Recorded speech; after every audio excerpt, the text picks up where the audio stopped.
My name is Ali, I'm a doctor and YouTuber. I'm Taymor, I'm a data scientist and writer. And you're listening to Not Overthinking, the weekly podcast where we think about happiness, creativity, and the human condition.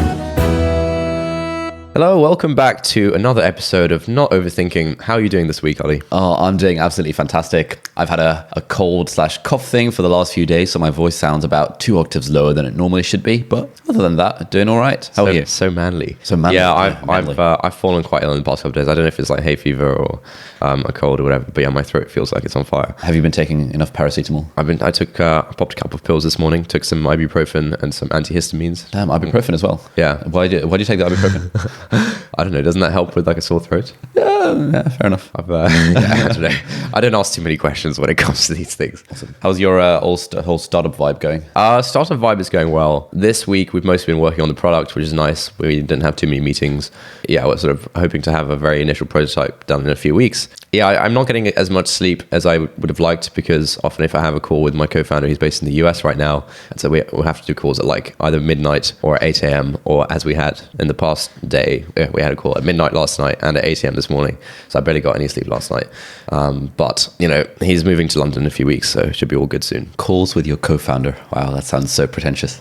I was like, oh, okay. But no, it's fine. It's fine. We all appreciate the hustle. Thank you. So, what do you want to talk about this week? So something I've been thinking about recently, actually maybe in the past couple of years in general, but more specifically in the past week, is that I really don't know how to read books. How to read? I don't know how to read, and I'm trying to, I feel like I've really missed out because, you know, whenever I'm listening to a podcast about some like person who's quite successful or whatever, they always say that like, you know, my secret is that I've just learned from all of these books, and like, you know, these books have changed my life, and like, you know, if it wasn't for this book, I wouldn't have done this. And you say this kind of stuff as well, that like the 4-hour work week, you know, changed my life, and like, it seems like all the other people are getting all this value out of books, and I'm not getting any of it, and I've never really gotten any of it. Okay. And so I really need to figure this out if I'm to spend the next few decades of my life productively. Okay. Why do you think that is? Why do you feel like you don't get any value out of reading? Because I imagine a lot of people are in a similar boat to you, whereby they have a book on the nightstand and it takes them 5 years to get through Sapiens because everyone's reading it. Why do you think you don't read as much as other quote successful people? Okay, I'll start by like basically telling you the books that I have managed to finish. So when I was about 16, 17, I remember I got through the whole Twilight series. That was amazing. I remember that like it sort of gave me this feeling of wanting to like have a child. I wanted to like, you know, the Twilight series gave you a feeling of wanting to have a child. Yeah, I wanted to like rear a child after reading that. Which bit of the Twilight series made you want to rear a child? I think I can't remember the details, but I think it was like the relationship between Bella's kid and like Bella. Okay. And I was like, oh man, I felt like the pang of the pang of lack of children. Yes, exactly. For the record, the relationship between Bella's child and Bella is it really bad? I mean, it's not really bad. It's just that this child, you know, grows up very, very quickly and therefore misses out on the annoying toddler stages of life. Oh yeah, in about 2 weeks, and then becomes all fun and games and chats to people and stuff. Yeah, that's probably right. I recognize I don't actually want a kid right now. Not right now. Okay.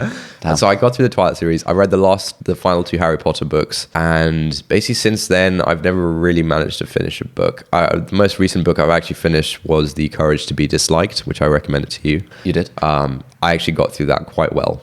But I've been trying to read, you know, at least every 2 or 3 weeks, there's some new book that I'm trying to read that I eventually give up on. Okay, let's examine this a bit more. I absolutely love the Twilight series as well. Why did you get through the Twilight series when you have been unable to get through almost like any other series since or before then? I mean, I guess I haven't really tried much young adult fiction apart from Twilight and the last 2 Harry Potter books. You're missing out. And now I tried to read, you know, in inverted commas, real fiction, you know, like Pulitzer Prize winning fiction stuff. I tried to do that recently. I just couldn't get into it. And then I thought, okay, no, maybe that's a bit too much for me right now. I'm still like a baby when it comes to reading. Let's start with something that like everyone reads at school. Let's start with Lord of the Flies. And I started reading Lord of the Flies, and it was okay, but like I didn't want to pick it up every time I read it. I kind of had to force myself like, I should like read this book. So there's a parallel here to the way that you approach watching films, i.e. at least back in the day when we used to routinely watch movies as a thing and people would come over and be like, oh, what film should we watch with these guys? You would tend to have a very strong bias towards recent things. You would never think, oh, you know, why don't we watch one of the Oscar award winning films from 1980? you would just never think that. Yeah. Because you just know that a film that has 2018 or 2017 in the brackets is it's just going to be better. Like, it's going to be more enjoyable. It's going to be more fun to watch.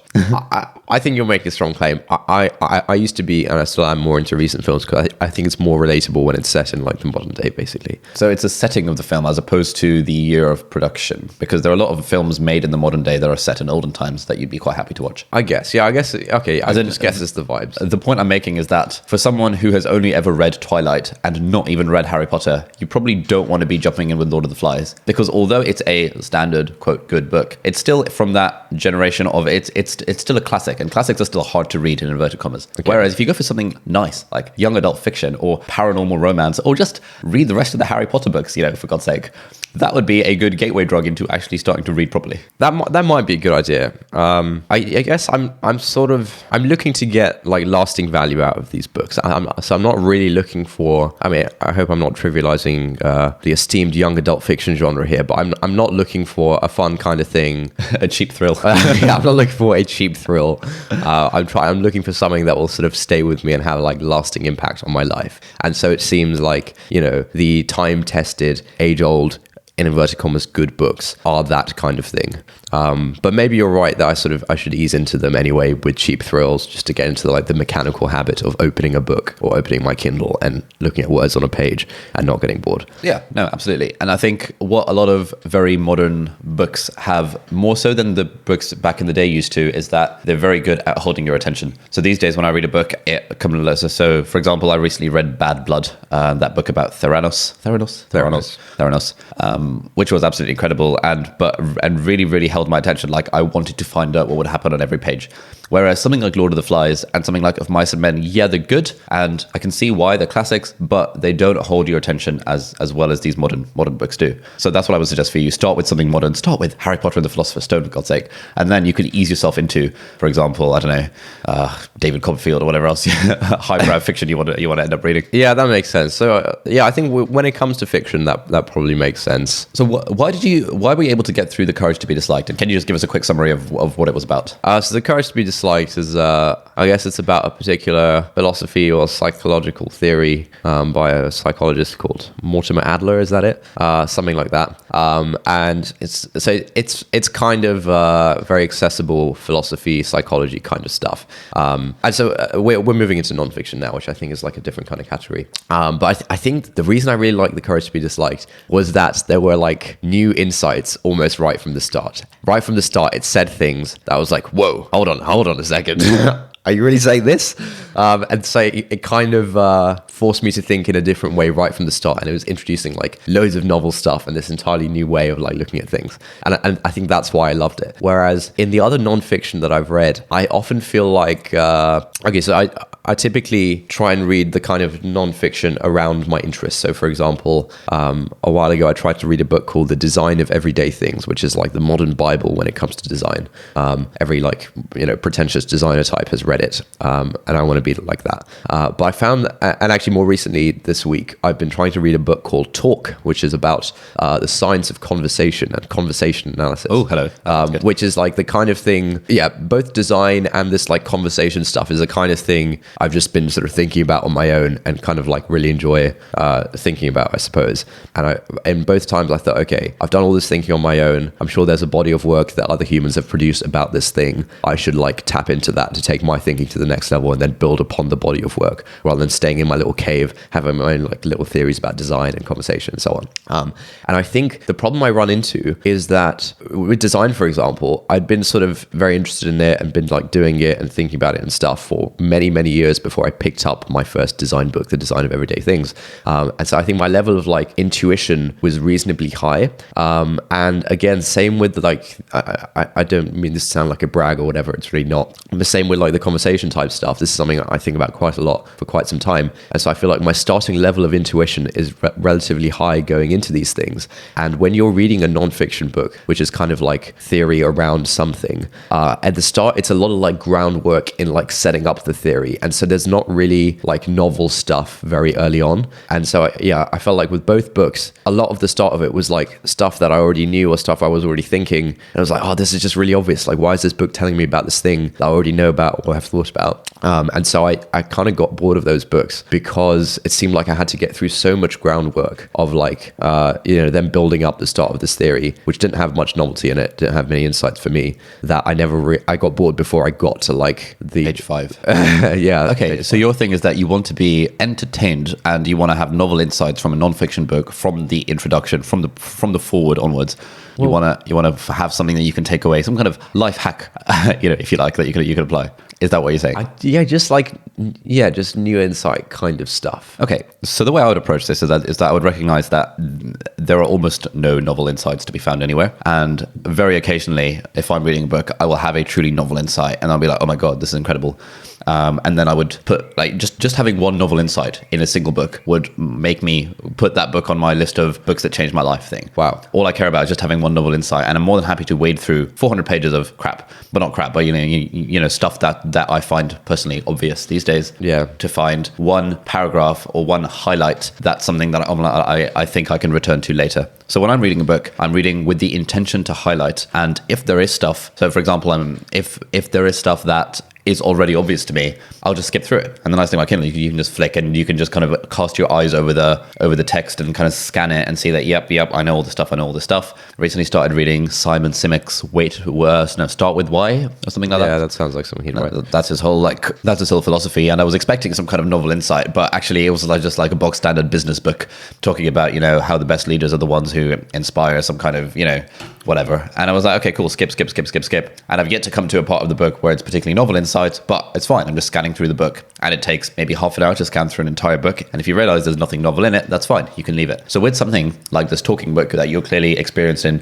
thinking and opining about the art of conversation, maybe you won't find anything novel in that. I had a similar experience a few months ago when I started reading a book called The Charisma Myth, which was all about how people can develop charisma even if they don't have it already. And it was just full of really, really obvious stuff. But then again, I first started reading about charisma in like 2012 when I read Charisma on Command, which was at the time a very non-mainstream book. It was written by a guy who was giving like dating advice. And therefore it had sort of tips and sort of charisma and life hacks that were genuinely novel and useful to me at the time. So I think firstly, if you're reading, especially like a mainstream book about conversation is unlikely to contain the sorts of very novel insights that you want, I want to say. I think that's slightly hard. This is like it's not that mainstream. It's more of like a scientific kind of book. Like conversation analysis is actually a field, it turns out. They have their own notation for like transcribing conversations, so you can see all the like nonverbal cues and everything. Oh. So it seems like quite an interesting field, and it's not super mainstream. Okay, cool. I'm going to read this book. Have you got it on Kindle? Yeah. Sick. So what you're saying is that like maybe I'm just going in with the wrong expectations, that like I'm expecting every nonfiction book to be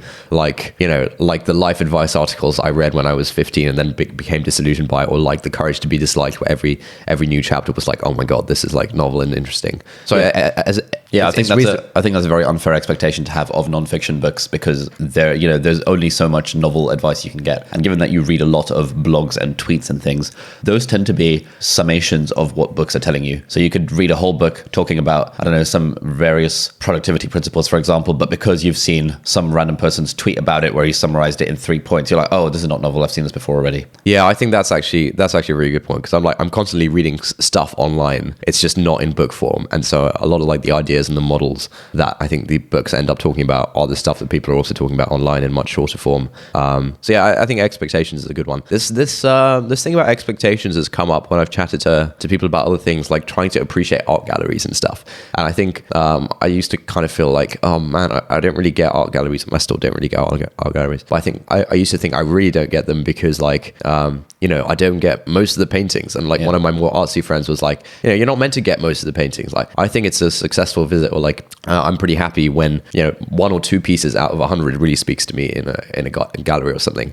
I like your thing. I like your thing about having like, you're just trying to get like one really killer highlight that will stick with you, and that being almost like the goal of reading a nonfiction thing. Yeah, I think also one thing that I started to do a couple of years ago is that sort of this thing about reading with the intent to highlight, because I found that the more I've read and the more I've got sort of highlights on Kindle that I then look back on a semi-regular basis, the more fodder I have in my brain to be able to call upon when I'm asked a particular kind of question. So, for example, a few months ago, I was interviewed on some medical students podcast about life as a doctor and things. Humble brag. Humble brag, exactly. But almost for all the questions that he was asking, there were things that people would genuinely want to know the answer to. Stuff about the standard time management, motivation, what life as a doctor is like, how you think about your job, all these various things. And I just realized that I'd quoted about 10 different books in that particular podcast just because I'd remembered a highlight, be like, in Ryan Holiday's Ego is the Enemy, he talks about this exact concept that you're struggling with right now, and he says blah blah blah blah. And this guy was like, oh my god, this is amazing. How do you know? How do you have so much knowledge? And I was like, I just kind of read, and I read for half an hour in bed each day before going to sleep, and I highlight stuff, and I look back at my highlights occasionally. Yeah. So I think reading with the intent to highlight, although highlighting is obviously not good for studying, I think that's a better way of going about it. And in fact, I think there is a parallel to be drawn with reading a nonfiction book as, for example, reading a medical textbook or a medical revision guide, or any kind of subject, given that I suppose you remember doing chemistry at one point. GCSE chemistry. You're kind of flicking through it, and that you know a lot of the stuff in it by the time you're looking through the revision guide. But very occasionally you're like, oh, I didn't know that. I'm going to highlight it, or I'm going to write that down. So I think that's kind of how I approach a nonfiction book, if it's in a field that I've already thought about a little bit. Yeah. I think I like the idea of like highlighting, or like trying to produce something that makes your takeaways a bit more concrete, like making notes and things. Actually, I've started making notes about like all the nonfiction stuff I'm reading, and I think that is useful. I think like trying to produce is good. But I want to push back against that very slightly by saying that like, I think a lot of the value in this kind of stuff is just how it shapes your thinking. And like I've read a ton of stuff on the internet over the past few years. I don't remember directly almost any of it, but it's undoubtedly like shaped my thinking in lots of different ways that are sort of invisible and hard to pin down. So I think there probably is value even outside of the highlights or the notes that you explicitly take. Oh, 100%. I completely agree. For example, I wouldn't want to just read a summary of highlights. So Blinkist is quite a good service for summarizing books, but I very much think that if you enjoy the summary on Blinkist, then you should read the actual book, because there is so much context around it that you could see someone's highlights, but you just wouldn't take away the wider message that someone who has highlighted it themselves and has read the book would take away. So I'm fully on board with the idea that a book is worth more than just its highlights. Okay, yeah, that makes sense. One thing that kind of helped, I mean, I'm bad at reading books now, but about a year ago I was even worse. And then I read a book from the 1970s called How to Read a Book. It's like one of these like classic things that go around in certain internet circles. And that was really good because it kind of, that was actually really nice because it was full of new insights that I hadn't heard before, and like a whole new way of thinking about reading books. And it sort of gave me the permission to like not finish books and to skim and to skip. And it's sort of advice that, when you pick up a book for the first time, your first, I can't remember the exact details of it, but it broke it down really well, where like you should first sort of, look at the contents page and then, sort of flick through, see like what the starts of the chapters are like to try and get an idea of the style, like, what style of arguments is this person going to be making and so on, and try and get like a big picture overview of like the book first before you go in and actually like read it. And like, it's perfectly fine if you don't read the book page, cover to cover, one page at a time. It's perfectly fine to skip over things that you don't think are going to be interesting or useful, and to skim and so on. Whereas before I kind of read that, I had this model of reading as like, oh no, you have to like read cover to cover, every single word, every single page. Otherwise you haven't technically read the book or something.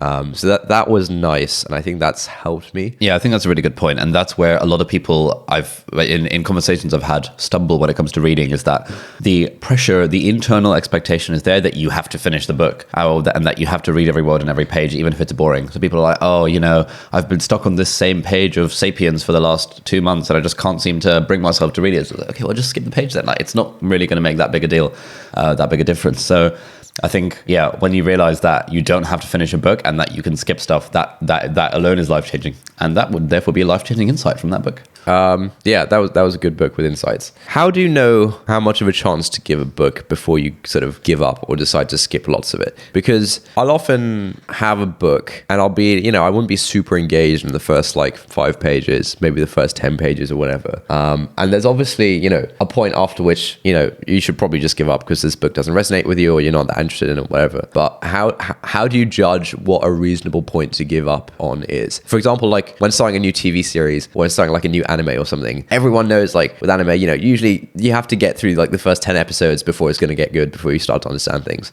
And so that was kind of my model going into like watching Naruto and watching Bleach, where I end up, yeah, watching 600 episodes of these things. And like, the first 10 episodes are a bit of a slog, and that's fine. What's your heuristic when it comes to books? So my heuristic is that I will give it about 10 to 15 minutes of flicking through it on Kindle with very big font. So I don't know what that actually translates to in real life number of pages, but I'm very much so like with the Simon Sinek book, I was just flicking through and I would look at a page for about 3 seconds, scan the contents and move on. 3 seconds, scan the contents, move on.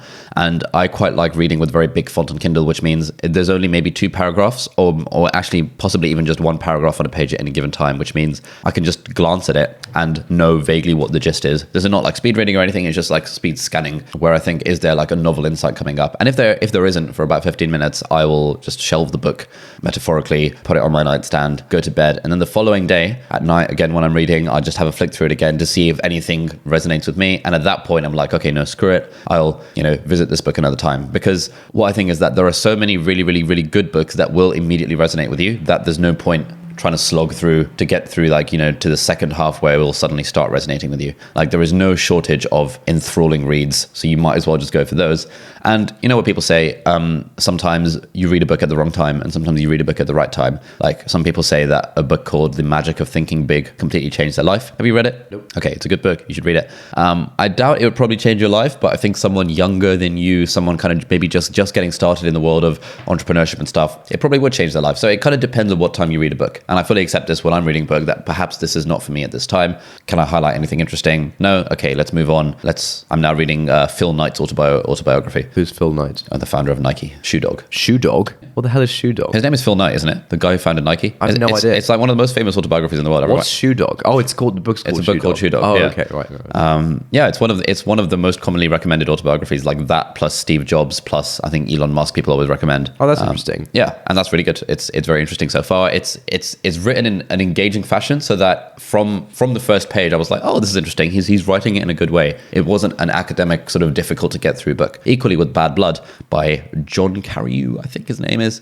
Yeah, it was enthralling from the first page. And the fact that these sorts of books exist means that you shouldn't have to slog through, I don't know, Lord of the Flies if you're not finding it interesting. Yeah, sure. So I've actually tried reading Bad Blood, except I listened to the audiobook version. And so maybe a few weeks ago on my, like, when I was riding my bike, I'd be listening to Bad Blood. And it was good, but I got bored of it. Okay. It wasn't that good. And then I've tried to listen to, you know, there's these like Brandon Sanderson books that you go on about, Yeah. You know, some kind of fantasy fiction or something. And I tried listening to an audiobook version of those quite a few months ago now. And again, I just couldn't get into it. And then I tried listening to an audiobook version of a book called Debt, about like the history of debt over the past 5,000 years, which is apparently an amazing book. And it's like a topic I'm super interested in, but I couldn't get into it. Okay, so I think where you're going wrong is that you're having too high an expectation of audiobooks, and secondly, you're listening to audiobooks of the wrong things. So for example, I probably wouldn't want to listen to an audiobook of Sapiens because it's a massive book. And I know that, I just know that when reading it, I'm going to end up skimming a lot of the sections, which you can't really do with an audiobook. Equally, the experience of listening to an audiobook is very different to the experience of watching a TV show where, for example, the Brandon Sanderson books, the Stormlight archive has about a total runtime of 150 hours. And that could be, you know, if that were turned into, I don't know, a TV show, it would end up being like 5 seasons, maybe 50 hours in total. If that would turn into a film, it would maybe be a trilogy that spans like 8 hours in total. So you'd be a lot more, the process of reading an audiobook is so much slower than the process of watching a TV show or a film, which is, I guess, what you're used to.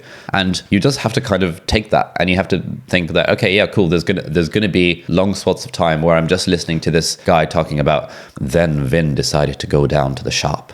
Then Kaladin came along and he pushed on the metal, and then this happened. And you know, you're going to be semi-switched off a lot of the time. But the nice thing about the audiobook is that it just keeps going. And eventually you get to a point where like, oh my God, and you have to sit down because you physically can't be walking while this like absolutely mental stuff is going down. You have tears in your eyes and you're like, oh my God, what's going to happen to Dalinar?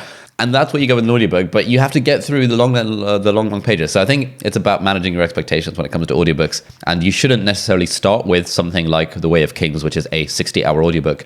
Instead, I'd recommend you start with Stardust by Neil Gaiman. You've seen the film? Long time ago. Yeah, so you know the vague plot of the film, and you're a sucker for like romance stuff, and it's just nice. And Neil Gaiman has an incredible voice when he's narrating, so I'd recommend listening to Stardust. Okay, that's interesting. The other problem I found with audiobooks was that I would I'd zone out when it's not engaging, and then when I zone back in, I have no idea what's going on. Like, what do you pay? Are you always paying attention in the audiobooks you listen to? No, I mean, there's going to be longer, like sort of a whole page of description where there's doing some world building or something. I'm like, okay, cool. I'm going to continue doing what I'm doing in the house, and I sort of have half an ear on listening to what's going on. But it's kind of like skimming through the descriptive bits of a book. Like, it's not going to be that amazingly relevant, so it doesn't really matter that much. And I think going back to reading non-fiction books in particular, there is some kind of X factor of insight that is really that people say, as you said, that all these successful people that you listen to podcast interviews with will always be like, yeah, I read all the time, and reading is the secret to my success. And I would definitely feel the same for myself. Like, I don't think any of my ideas are original at all. I'm just repurposing things that I've come across or stumbled across in books.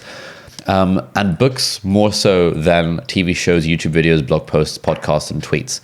Because books are the culmination of 5 years of research into a very nice, coherent narrative where the ideas are explained in a nice way. They've got the space to expand on the context. And I think, kind of like with long-form podcasts, a lot of the value that you get just comes from the ideas that get sparked while you're listening to someone else's long-form conversation, rather than, for example, if you condensed this podcast or any other podcast that's actually popular into a list of highlights. So there is something about reading a book that gives you this whole context. And I think, given that you are someone who wants to be successful, it does definitely make sense, as you said right at the start, to start reading, because it's kind of like meditation. Like, everyone successful seems to have some kind of meditation practice, just like everyone successful seems to have some kind of sort of they read all the time practice. Yeah, for sure. I definitely need to start reading. One thing that I'm quite interested in trying to get into is reading old niche stuff that isn't really mainstream right now, because that's like the only way you're going to kind of have your own semi-novel ideas. Because I think if I sort of read all these books that you've recommended, all the books that are like really mainstream, really popular right now,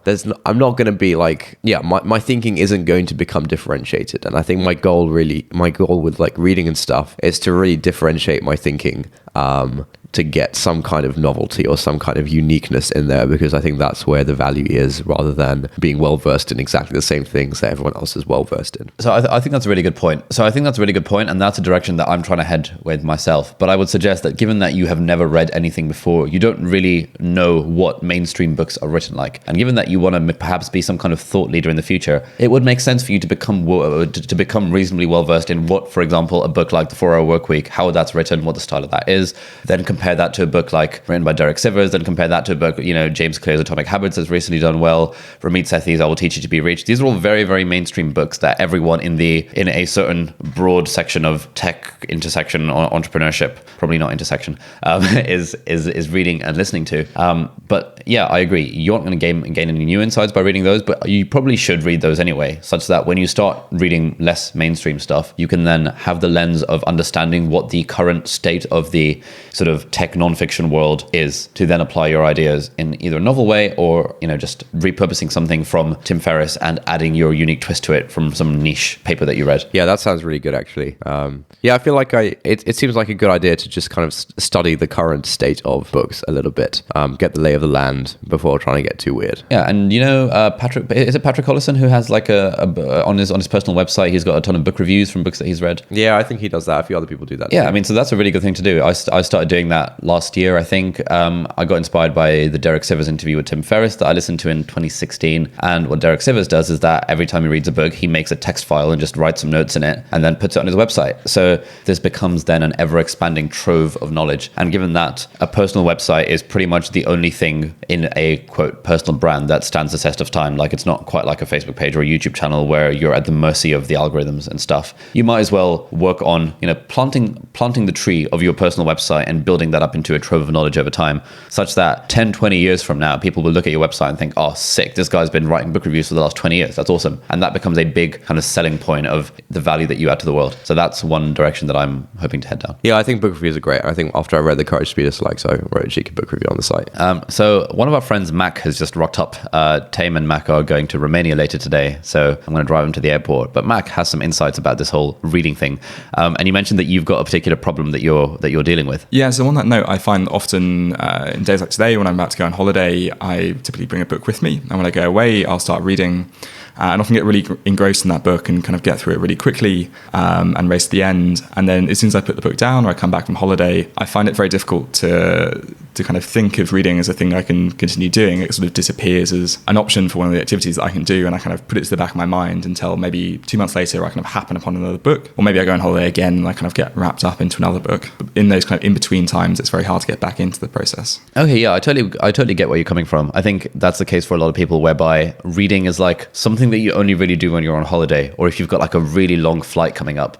Whereas the way that I think about reading is that it's the default thing that I just do while I'm in bed. So I put my phone across the room from me, set my alarm for 6:30, the cheeky Ed Sheeran and Taylor Swift, a duet song that wakes me up every morning. It's a good start to the morning. But then the only thing I have next to me within sort of arm's reach is my Kindle. And therefore, when I'm lying in bed, I just think, my default thing is to go to bed, read my Kindle for a bit until my eyes start to feel tired, and then put it down, ask Alexa to turn the lights off, and then I'm asleep. So I think in that sense, like even when I do finish a book, either it comes at right at the end where I'm going to fall asleep anyway, where I'm like, great, or immediately I hop onto the Kindle store or onto Goodreads and just buy another one on Amazon and just like don't even think about it, because as you said, like it's difficult to keep the momentum going unless you have it as like a daily practice.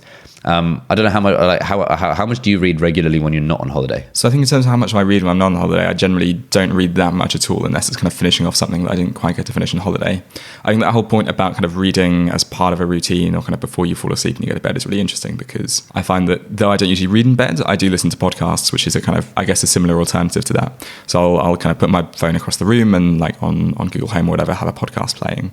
So kind of the same thing, but I guess not quite the same as reading. Okay, yeah, that makes sense. I suppose everyone, like as a podcast, reading, audiobooks, they all vaguely sort of fit into that same general category of, imbibing information into your brain in some capacity or another. Although perhaps it would be an interesting podcast episode to think about why most people would think that TV shows and watching films don't quite fit into that productive category, in inverted commas. But yeah. That actually all sounds pretty good. I've been trying to make it more of a habit just to get me to actually read stuff. And so now if I'm on the train going to London or something, then I'll kind of read my Kindle on the train rather than listening to a podcast. So like I can listen to a podcast when I'm walking or cycling, for example, and I can't read. So I try and like read sort of productive-y, kind of useful non-fiction-y stuff when I'm like during the day, and then in bed, I'm like you're doing, I'm trying to get in the habit of not having my phone with me and then like reading my Kindle until I fall asleep. And like I find that in bed, I'm just not in the mood to read bloody like business books or tech books or anything like useful in inverted commas. I'm more interested in like just like being connected to another human being in some way. So you go on Messenger on your phone, or? Oh, no. So I just read different kind of books. So I'm reading a book called The Calculus of Friendship, which is by a mathematician called Stephen Strogatz. He's actually sick. And this is like a series of letters between like him and, I don't know, some professor of his. And you kind of sort of watch how their relationship develops from like, just talking about maths to like talking about maths with little life updates. And then I think the general idea is that their correspondence starts off as like a maths thing, but then it's actually the little life updates that they tell each other over this period of many decades that turns into like a really meaningful sort of friendship. So I'm more interested in like, in bed, I don't want to be thinking about like work in inverted commas stuff. I just want to like be taken on a journey. Okay, yeah, that makes sense. And actually quite a lot of people, so Tim Ferriss, for example, only reads fiction in bed as like his like nighttime routine, daily practice thing. Most of what I read in bed tends to be fiction, tends to be fantasy these days. So I can get on board with not wanting to read business books in bed thing. That's entirely fair enough. Nice. I think we should probably wrap it up there. So it seems like my to-dos now are, when it comes to fiction, I should read some cheap thrills in young adult fiction. Absolutely. Start with with the Harry Potter series, please? So I've read the final 2 Harry Potter books. I need to read the rest and then try and wean off of those onto like real, useful, meaningful fiction afterwards. Meaningful fiction? Okay, that's harsh. There's nothing wrong with that kind of stuff. Yeah. And then when it comes to nonfiction, I need to have lower expectations, read with the intent to find like 1 or 2 really good highlights that will stick with me, and like skim books before reading them to make sure that they're roughly what I'm interested in. Yeah, and also read with the intent that you're going to make a book review of this book. Yeah, because that gives you a lens to. Yeah, I guess that forces you to like pay attention and like in your head organize the information a bit more. Yes. And when it comes to audiobooks, you're going to download Stardust by Neil Gaiman and you're going to listen to that. Okay. And after that, you should do The Name of the Wind by Patrick Rothfuss. All right. To really get you into the whole like 50-hour-long audiobook vibe. We'll start with Stardust and see how it goes. Okay, these are pretty good to-dos. So yeah, thanks for listening. If you've listened thus far to this now 45-minute long conversation about reading, if you've gotten to this point in the podcast and you have any insights to offer us, we'd love to hear your take on reading. Do you struggle with reading? What's your reading practice? Have you had any books that have changed your life? Send us an email at hi@notoverthinking.com and we'll be sure to read it and reply. We do reply to everything, don't we? Yeah, we do. Yeah, I need to get through some Not Overthinking emails today and this weekend. For the final segment, I actually have an insight of the week that I'd like to get your thoughts on and Mac's thoughts on. Oh, amazing. What is it? I noticed in the past week on 2 different podcasts that I was listening to that there's a point when I get like super engaged and basically on the edge of my seat. And that's when someone is talking about how they think others perceive their work. And so there's this recent Tim Ferriss podcast episode with this guy called Ramit Sethi or whatever. And this Ramit guy has written a book called I Will Teach You to Be Rich. And right at the start of the podcast, this guy says to Tim Ferriss, look, Tim, we've both written books that sound like scams, right? But they're not, or something like that. And he's like showing sort of self-awareness or like, yeah, he's telling you how he thinks others perceive his work. And there was another podcast I was listening to with Venkatesh Rao, who's like my favorite blogger, where he talks about how some people might view, and I think this is a direct quote, his blog as up its own backside intellectual bullshit. And it was just really nice to hear how he almost how he's worried other people will see his work. And that was just super engaging. I love it when people do that. I think it's like a rare moment of true honesty, because normally when you're experiencing someone who creates stuff or whatever, you're not experiencing it through this like meta lens. You're just experiencing it, the work itself, and you kind of have your own feelings of like, oh, actually this guy's a bit pretentious, like up his own backside, BS guy or whatever. So it's cool to hear that from the horse's mouth. Do you guys have any instances of like hearing this level of candid meta analysis from people who you like? Actually, Ali, with your YouTube stuff, how would you be concerned about coming? What's your equivalent thing for like why might someone not like your YouTube channel? If I were viewing my YouTube channel through the meta lens, I would think that it's just this random kid who thinks that because he's a doctor, he's able to offer all these various insights and seems to offer opinions on things that he's not qualified to comment on. Why do I care what a doctor has to say about an iPad? And the fact that he mentions the fact that he's a doctor at Cambridge at the start of every video. I mean, come on, mate. Like, why are you doing that? What's the point? We all get it. You're a doctor at Cambridge. I suspect that is potentially one lens that people can view the YouTube channel through. Actually, on a semi-related note, I found that when I'm with my friends, there's if I'm, for example, editing a video, and I always start a video with, hey guys, welcome back to the channel. If you're new here, my name is Ali. I'm a junior doctor working here. I always start off with that line. But one thing I like to do is while I'm editing a video, I'd sort of parody myself. I'd be like, hey guys, welcome back to, oh, go away. And then everyone would laugh because they would probably have had that thought at some point. Oh, go away. Oh, nice. Yeah. So that's a sort of meta thing. But I also completely agree. Like I was hooked when Ramit Sethi said that his book title is a scam. I was like, yeah, it actually is. I agree. I'm glad you said it, mate. Yeah. Cool. So that's my insight of the week. This has actually been a really useful episode for me. Maybe it was useful for other people. I'm going to start reading more, hopefully. Great. So thanks everyone for listening, and we'll see you next week. Have a great week.